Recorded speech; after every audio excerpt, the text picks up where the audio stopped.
François Cluzet, Louis Bertignac ou encore Rocco Siffredi et Pierre Palmade ont tous un point commun, une addiction. En 2009, François Cluzet s'est livré sur le sujet dans les colonnes du L. L'acteur avait raconté comment il avait sombré dans l'alcoolisme. On fait un métier très mondain. Où que vous alliez, on vous propose un verre.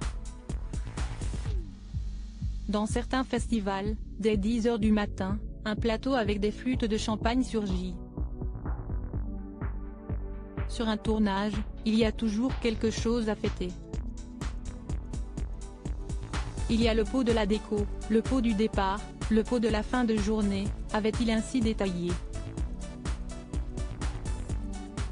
Si est grâce à une cure de désintoxication que le comédien s'en est sorti. Et il est loin d'être le seul à avoir vécu l'enfer à cause d'une addiction. Ce vendredi 10 février 2023, Pierre Palmade a causé un terrible accident de voiture en Seine-et-Marne, après avoir pris le volant sous l'emprise de cocaïne et après avoir fait la fête pendant plus de 24 heures. Dans cet avou en 2019, l'humoriste s'était confié sur cette addiction tenace et sur ses effets dans sa vie, personnelle et professionnelle. La dépendance à la cocaïne est très sournoise. Si est-il la drogue la plus sournoise que je connaisse, avait-il assuré sur France 5. Je ne savais pas à 20 ans que c'était une maladie, je pensais que c'était un divertissement. J'ai su Bodorer à 30 ans que c'était un poison, à 40 ans, j'étais sûr que j'étais cocaïnomane et que j'allais dans le mur, avait-il aussi raconté dans On n'est pas couché en 2019.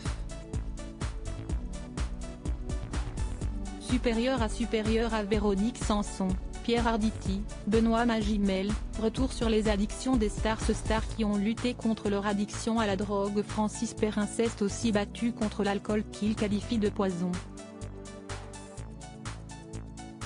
Pendant des années, il a été dépendant jusqu'à réussir son sevrage grâce à l'aide de sa femme et ses amis.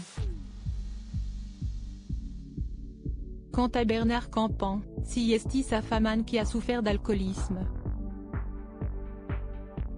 Quand Anne est sortie de l'alcoolisme, de son addiction, elle a réussi ça grâce aux alcooliques anonymes, avait-il confié sur le sujet.